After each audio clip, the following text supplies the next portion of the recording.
sommaire de cette édition, la 5e édition du pèlerinage en Terre Sainte. Le départ des pèlerins est fixé pour ce mardi. King Voyage et Béni TV ont procédé à la remise des kits. L'ouverture de la célébration des 20 ans d'existence de la mission internationale des églises Béthanie. L'apôtre Tanguy Bernard en a profité pour rendre grâce à Dieu. En Afrique, au Mali, faible participation et des violences enregistrées lors du deuxième tour des élections. Enfin, en Ouganda, 4 grands projets hydroélectriques sont prévus par le gouvernement afin de pallier les graves pénuries d'électricité. Voilà pour le sommaire de ce journal. Madame, Monsieur, soyez les bienvenus. Démarrons avec King Voyage et Béni TV qui remettent le couvert pour le pèlerinage en Terre Sainte. Après la rencontre d'information qui a eu lieu le 28 juillet dernier, les futurs pèlerins ont reçu ce week-end les dernières consignes d'usage. Retrouvons Anicette Conan pour le commentaire. Ils sont au total 45 fidèles issus de toute confession chrétienne à prendre part au grand départ ce mardi à l'aéroport international Félix Houphouët-Boigny à destination de Tel Aviv en Israël. C'est pour préparer cette 5e édition que King Voyage et Béni TV ont reçu ce samedi la délégation des pèlerins. Une rencontre qui a permis aux organisateurs de procéder à la remise des kits de voyage en prélude au départ en Terre Sainte. Aussi, l'accent a été mis sur l'aspect spirituel et c'est dans cette optique que le prophète Datro, membre du comité d'organisation, a exhorté les uns et les autres à être davantage disposés pour une rencontre véritable avec Jésus, le Maître. Nous savons bien évidemment que Israël, selon Genèse 12, a été établi comme la nation, la patrie dans laquelle Dieu a sémé la bénédiction. Comme il a dit à Abraham, en toi, toutes les familles de la terre seront bénies. À partir de toi, quelque chose doit changer dans votre famille. Parce que tu seras une source de bénédiction pour tes frères et tes sœurs. Peu après la rencontre, les futurs pèlerins n'ont pas manqué d'exprimer leurs sentiments pour le pèlerinage qui fera une dizaine de jours. Nous sortons d'une réunion. Beaucoup de choses ont été dites. Je me sentais déjà en Israël. Effectivement, c'est une attente que j'avais depuis longtemps. L'année dernière, je voulais aller en novembre, mais le temps de Dieu n'était pas encore venu. Cette fois-ci, son temps est venu et j'ai répondu oui à l'appel. Donc je vais en Terre Sainte pour rencontrer notre Seigneur Jésus-Christ. Vraiment, c'est un miracle.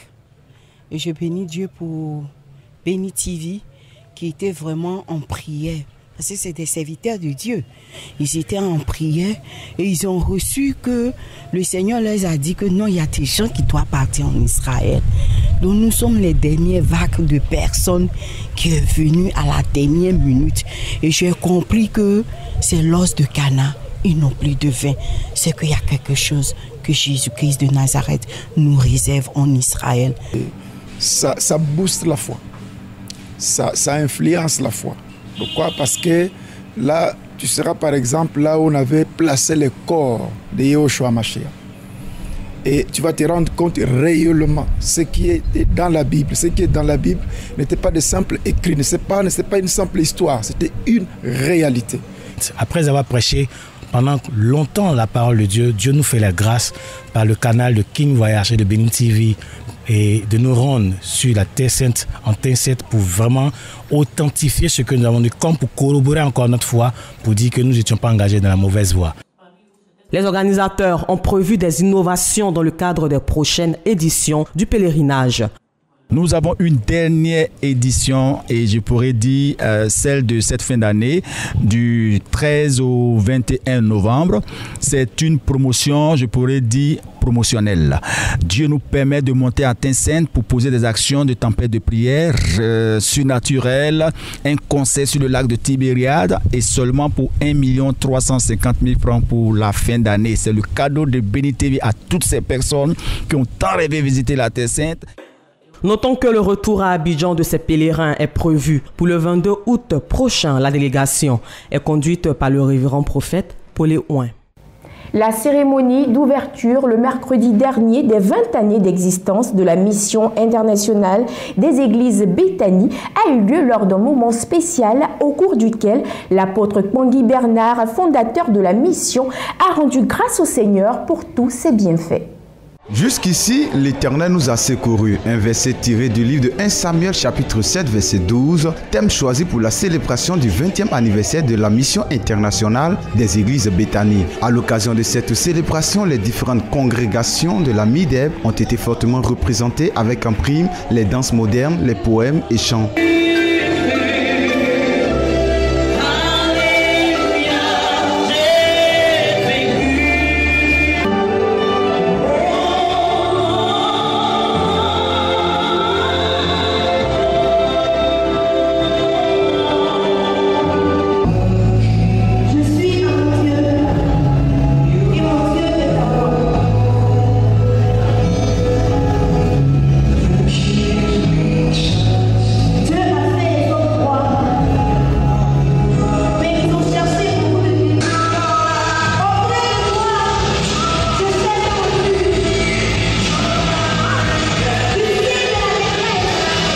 Des moments de réjouissance qui ont vu la participation de plusieurs autorités spirituelles venues d'ici et d'ailleurs. Aussi, le père fondateur de la MIDEB, l'apôtre Kwangi Bernard, a-t-il dit sa reconnaissance à l'Éternel Dieu en indiquant que ce qui vient un jour finit un jour. Malgré les hauts et les bas, cette confession religieuse a vaincu ses ennemis. Toute chose qui justifie cette joie inexprimable.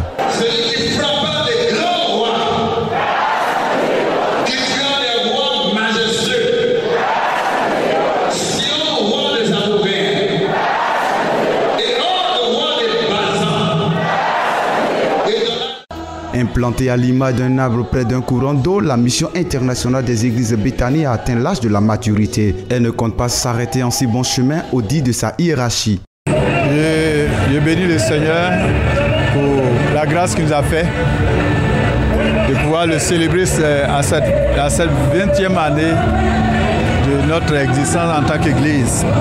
Et nous avons vu la grâce de Dieu qui nous a aidés à faire naître aussi des ministères qui sont aujourd'hui dans ce pays, qui marchent. Et nous remercions Dieu. Peut-être que cela n'aurait pas été possible si nous n'avons pas vécu tout cela. Parce qu'avant que Jésus ne ressuscite, il fallait qu'il passe par le jardin de Gethsémani et ensuite qu'il meure. Dans les églises que nous conduisons aujourd'hui, nous avons une cinquantaine d'églises. Quand je dis une cinquantaine, il y en a plus, mais nous considérons ceux qui sont déjà bien implantés où nous avons des pasteurs établis. Fondée en janvier 1998, la mission internationale des églises Béthanie compte à ce jour plus de 5000 fidèles et une cinquantaine d'églises en Côte d'Ivoire et à travers le monde. De l'épanouissement à l'excellence, c'est autour de ce thème que s'est articulée la Convention nationale 2018 de la mission évangélique La Puissance de la Parole, dirigée par la prophétesse Sarah Eponon. Retrouvons Jean Jaurès Tabi pour les détails. Avec leur illustre invité, la révérende Hélène Kakoubli, venue spécialement de la France, les chrétiens de la mission évangélique La Puissance de la Parole se sont réservés une belle fête pour finir en beauté cette convention 2018. L'ambiance déjà électrique est montée en degré à l'arrivée de l'église sœur de la mission évangélique Sinaï de la prophétesse Nessira Kadjo. Adoration et louange, ballet, sketch. De nombreuses articulations ont meublé cette dernière journée de convention MEP 2018, mettant un point d'honneur à la parole. La révérende Hélène Kakoubli, l'oratrice invitée, a développé le thème principal de cette convention, à savoir de l'épanouissement à l'excellence. Un enfant de Dieu est de Dieu. Dieu le bénit. déjà, il part du désert. Et après le désert, Dieu l'amène à l'épanouissement. Quelqu'un qui est épanoui, c'est quelqu'un qui a pas le maximum, mais le minimum, tout ce qu'il lui faut pour vivre. Parce que quelqu'un qui est déjà épanoui en Christ a l'assurance, c'est-à-dire compose avec la foi et sait déjà que Christ a tout planifié. Débutée le mercredi 8 août, la convention MEP 2018 a consisté en plusieurs soirées d'enseignement et de délivrance avec la prophétesse Kadione Sira et l'apôtre Gadi Abraham de la Côte d'Ivoire et le pasteur Ansa Salomon du Ghana. Cette convention aura permis à l'église de franchir un autre cap, selon le bilan fait par la prophétesse Sarah Eponon, la fondatrice et leader de la MEP. Je bénis Dieu pour la réussite de la convention MEP 2018. Nous avons vu la dimension dans laquelle le Seigneur nous a emmenés à cette convention et nous ne pouvons qu'apprécier le bras et le secours de l'Éternel et nous ne pouvons que dire merci au Seigneur, surtout avec la qualité des orateurs et la qualité des messages. Nous bénissons Dieu. Je veux aussi féliciter notre maman, la prophétesse Sarah Eponon, pour cette belle organisation et je crois que son Dieu est réjoui en ce jour. Pour moi particulièrement, je pense que la convention de cette année, a été une réussite. Nous avons atteint l'objectif. Nous avons été pleinement bénis. Nous avons donné l'importance de l'épanouissement. Nous fait comprendre que quand on est épanoui, il y a certaines choses qu'on ne vit plus. Mais quand on doit aller dans l'excellence, c'est le meilleur. C'est la qualité. C'est la bénédiction, c'est l'abondance, c'est la gloire. La convention était une grande réussite et nous croyons que l'année prochaine, nous organisons chaque 2 ans la convention. L'année prochaine, nous irons encore de gloire en gloire. Nous serons en train de certainement implanter des églises. Car c'est à cela que Dieu nous appelle à gagner des âmes. La convention MEP 2018 s'est achevée par une remise de diplômes pour reconnaître le mérite de nombreux responsables de l'Église. Parmi ceux-ci, M. Acré Serge Thierry a été consacré comme diacre. Mettons le cap à présent sur la ville de Dabou, précisément dans le village de Hira, où l'église des Assemblées de Dieu a inauguré 3 annexes. L'événement a donné lieu à des manifestations de réjouissance le dimanche 6 août 2018. 3 annexes de l'église des Assemblées de Dieu de Hira, située dans la localité de Dabou, ont été inaugurées par Ouedraogo Philippe, premier responsable de l'Association évangélique pour le développement, organisation caritative chrétienne de droit burkinabé. Notre souci, c'est de rapprocher l'église locale à la population pour leur permettre de louer Dieu. Et ceux qui se confient au Seigneur Jésus, qui s'appliquent avec les principes de la parole de Dieu, les aident à avoir un développement holistique pour toucher même toute la nation et toute la communauté.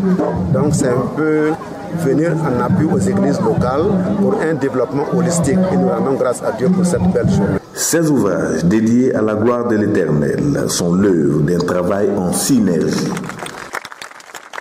C'est vrai, pour un projet comme ça a un coût et le coût est partagé en 2 ou 3 lieux. Nous avons des partenaires qu'on appelle ICM aux États-Unis avec lesquels nous collaborons où nous transmettons le dossier de l'église locale qui a demandé. Eux aussi, ils ont beaucoup de critères assez rigoureux pour pouvoir arriver à la sélection. À ce niveau, notre association à Ouagadougou, basée à Ouagadougou et maintenant travaille en Côte d'Ivoire, nous apportons une valeur ajoutée en études et puis en contribution, en spécialisation, en expertise, en suivi, en contrôle de qualité, en gestion et s'assurer que le projet soit bien fait. Et nous demandons aussi à l'église locale qui fait la demande d'apporter une contribution parce que nous ne construisons pas des églises pour des églises. Des réalisations qui faciliteront à n'en point douter l'œuvre d'évangélisation dans la localité de Hira. Nous les avons sollicité de nous appuyer à construire des temples. Le temple fait partie propice à l'évangélisation, la conversion des âmes. Et avec ces 3 temples-là, les âmes vont s'ajouter. L'association évangélique pour le développement est née en 1992 et est à sa 4e réalisation en Côte d'Ivoire. Comment encourager les jeunes à cultiver l'harmonie dans le couple? C'est pour répondre à cette interrogation que le mouvement pour un foyer heureux que dirige la servante de Dieu Félicité Zahui a initié un séminaire de 2 jours dans la commune d'Abobo. Retrouvons Anissette Conan pour les détails.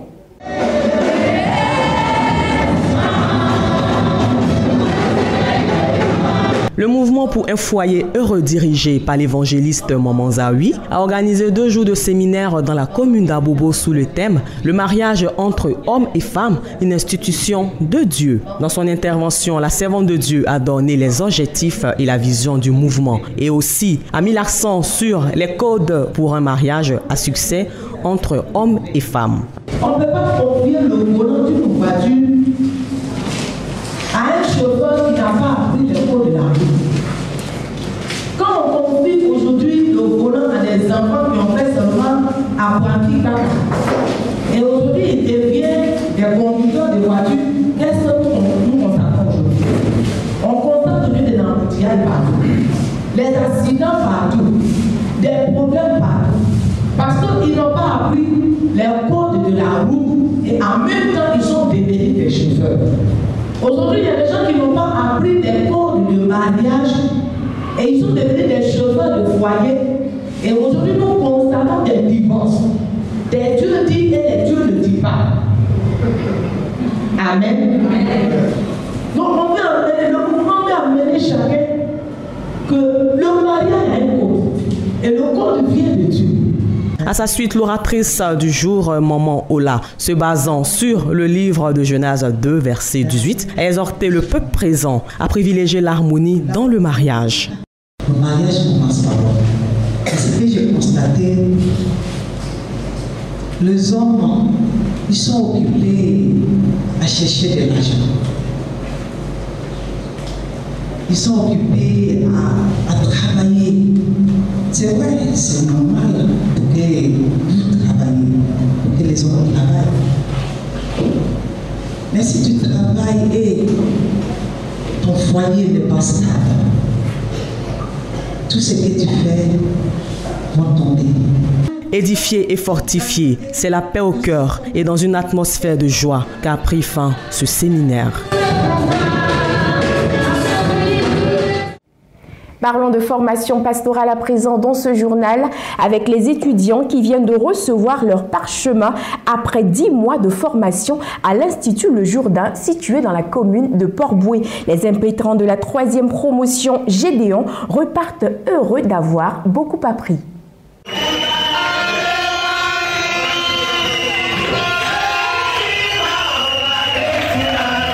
Samedi 28 juillet 2018 s'est tenue au centre pilote de Port-Bouët la cérémonie de remise de diplôme pastoral à la 3e promotion dénommée la promotion Gédéon de l'Institut biblique missionnaire Jourdain, doublé de la reconnaissance du travail de plusieurs serviteurs de Dieu. Institut dirigé par l'apôtre Landji Julien Emma, président des églises de la Caravane du Salut. À cet effet, la promotion Gédéon par des cantiques de remerciement a exprimé toute sa gratitude au Seigneur Jésus-Christ de Nazareth pour ce privilège et cette grâce.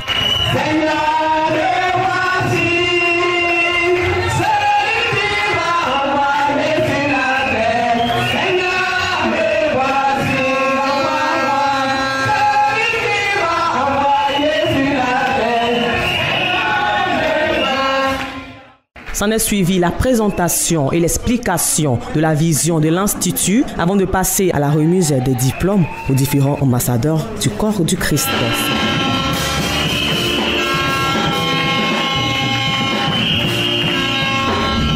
C'est pour nous, c'est véritablement un sentiment de joie. Parce que pendant 10 mois environ, nous avons côtoyé des hommes de Dieu qui ont la connaissance de Dieu, en qui Dieu a déposé. Et nous avons bénéficié de leur connaissance. Nous avons bénéficié de leur acquis. Et nous sortons aujourd'hui dans la joie. Ce que nous voulons vous dire, c'est que nous voulons encourager tout le monde à la formation. Nous avons parlé de la relève. Cette nation a besoin de relève. Les familles ont besoin de relève. Les établissements ont besoin. Tout le monde a besoin de relève. Mais celui-là qui est capable de nous donner les aptitudes pour une bonne relève, c'est le Seigneur Jésus-Christ. Et c'est pour cela que nous voulons inviter tout le monde, quel que soit le lieu, à chercher à se faire former sur la base de la parole de Dieu. Parce que la formation permet d'avoir une bonne éducation qui peut créer une transformation dans notre nation. Parents, amis et guides spirituels étant témoins de cette grande tâche qui vient de leur être assignée, c'est par la prière de consécration dite par le fondateur de l'Institut, l'apôtre Landji Julien Emma, que cette cérémonie a pris fin. La musique chrétienne fait son entrée dans ce journal avec la dédicace de l'album du chantre Ismaël René Achija, un album intitulé « Je vis pour toi » qui fait la promotion du Seigneur Jésus-Christ. Retrouvons notre reporter Jean-Cyril Djabi pour les détails. Intitulé « Je vis pour toi », la nouvelle merveille du chanteur Ismaël René Achia comporte 11 différents titres. Un choix selon l'artiste qui n'est pas anodin, il est l'expression de sa reconnaissance à Dieu pour ses bienfaits dans toute sa vie. Mes larmes ont trop coulé, je ne crains rien, mon bien-aimé, tu m'as fait du bien, car tu es Dieu, sont entre autres les titres qui meublent ce nouvel album. À ce Dieu, si spécial.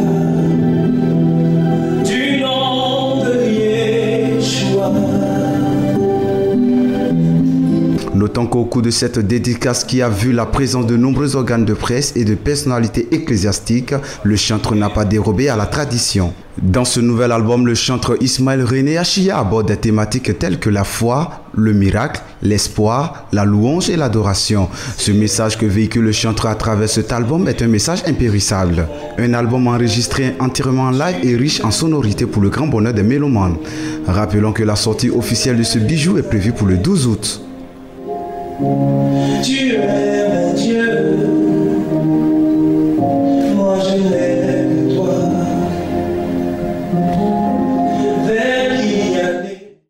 Mettons le cap sur la ville de Guiglo, ici même à l'ouest de notre pays, pour parler de la fête de l'indépendance. À l'instar de toutes les localités du pays, la ville de Guiglo a célébré avec faste la 58e fête de notre pays. Occasion pour les populations de la ville de communier autour de leur mère patrie. Un reportage signé Tino de Béthanie. La ville de Guiglo a connu une ambiance particulière ce mardi 7 août 2018, date marquant le 58e anniversaire de l'indépendance de la Côte d'Ivoire. Les populations autour de leur préfet Kone Messamba ont célébré cette fête de l'indépendance dans une ferveur totale. Après le salut aux couleurs et la revue des troupes, le ministre Kone Messamba, préfet du département de Guiglo, a dans son adresse rappelé les grandes réalisations du chef de l'État Alassane Ouattara depuis son accession à la magistrature suprême. Un chemin que le premier responsable du département a demandé à ses administrés de suivre. Il a invité les élus et cadres à l'Union pour un meilleur développement de Guiglo. Je vous exhorte à une acceptation mutuelle, à un oubli de toutes vos divergences d'opinion, de vos luttes politiques afin de nous mettre corps et âme au travail, car notre principal objectif est de construire Guiglo de demain en assurant son développement. Mais cette entreprise ne saurait prospérer sans le concours des femmes et des jeunes de Guiglo.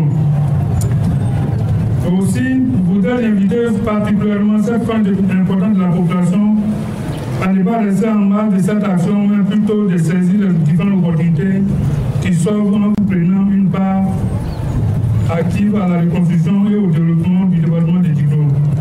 Un défilé civil et militaire a mis fin à la cérémonie. Rendez-vous est pris dans un an pour le 59e anniversaire. Que Dieu nous garde.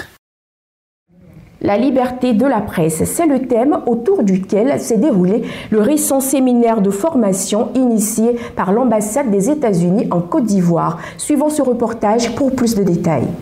Plus d'une trentaine de journalistes de Bouaké, sélectionnés par les ambassades des USA près de la Côte d'Ivoire, ont pris part du 26 au 27 juillet dernier à un séminaire de formation sur le renforcement des capacités animé par la journaliste américaine Elizabeth Bryant.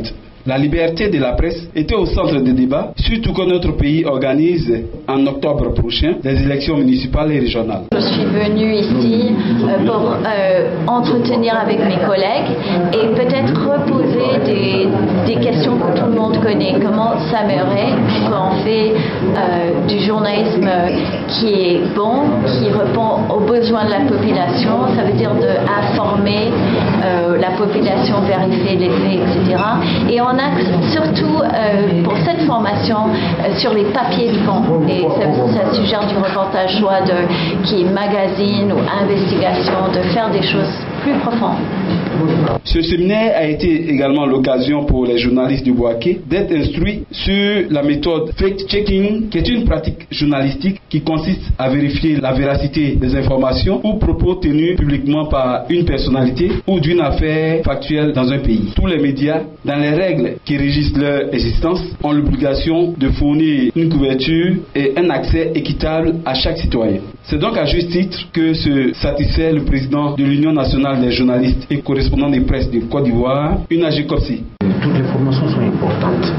Cette formation initiée par l'ambassade des États-Unis, l'initiative est bien entendu de cette ambassade pour former les journalistes correspondants de presse de la région de Békay. J'avoue que nous avons appris beaucoup durant ces 2 jours avec ces formateurs spécialisés, ces journalistes professionnels. Entre autres, la rédaction d'une dépêche, la rédaction d'un article en tant que tel, un reportage télé, un reportage radio. J'avoue, pour ma part, que les journalistes ont beaucoup appris. Au terme de cet atelier, chaque participant a reçu un certificat de formation. Les journalistes de Bouaké devront davantage reconnaître leur responsabilité d'informer avec précision et objectivité le public. Démarrons l'actualité africaine par le Mali pour parler du 2e tour des présidentielles dans ce pays. Les Maliens ont participé le dimanche 12 août au second tour de la présidentielle qui opposait Ibrahim Boubacar Keïta à Soumaïla Cissé. Cela a été marqué par des accusations de fraude et des violences au cours desquelles un agent électoral a perdu la vie. Les bureaux de vote n'ont pas connu de forte affluence ce dimanche pour le second tour de cette présidentielle. Les résultats de ce 2e tour sont attendus dans les prochains jours. Au Zimbabwe, l'opposition a dénoncé la victoire du président Mnangagwa devant la Cour constitutionnelle. L'opposition a déposé un recours depuis ce vendredi devant la Cour constitutionnelle zimbabwéenne afin de contester la victoire d'Emerson Mnangagwa à la présidentielle du 30 juillet dernier. La candidature du président est contestée par l'opposition qui dénonce sa victoire remportée le 30 juillet dernier. Conséquence, le ministre de la Justice zimbabwéenne Ziyambi a annoncé le report de l'investiture du président. 4 grands projets hydroélectriques sont prévus par le gouvernement ougandais afin de pallier les différentes pénuries d'électricité dans ce pays. Ces programmes contribueront au développement de l'économie locale. L'un de ces projets sera financé par le gouvernement chinois. L'Ouganda se tourne vers des projets hydroélectriques pour répondre à sa demande croissante en énergie électrique. L'un des 4 projets hydroélectriques est financé conjointement par la Chine pour aider à réduire les graves pénuries d'électricité dans le pays et contribuer au développement de l'économie locale. L'un des projets est situé à 20 minutes en voiture du petit village de Nampani où les gens sont privés d'électricité. L'électricité à Nampani est un problème. Les gens ont recours à l'énergie solaire, ce qui est insuffisant car il n'y a pas d'argent pour soutenir les accessoires. Une fois achevée, la centrale devrait permettre d'augmenter la capacité électrique du pays de 23% tout en réduisant le coût. Ce seraient alors les tarifs les plus faibles d'Afrique de l'Est. Actuellement, l'Ouganda a un besoin urgent en électricité. Une fois le projet hydroélectrique terminé, il permettra dans une large mesure d'améliorer la situation. L'excédent d'électricité peut être transporté vers les pays voisins. Les besoins énergétiques du pays d'Afrique de l'Est devraient augmenter dans les années à venir, alors qu'il se prépare à commencer à produire du pétrole brut en 2020. Toute chose concourt au bien de ceux qui aiment Dieu. Merci de votre attention. Restez fidèles à Béni TV de Blessing Channel. Au revoir.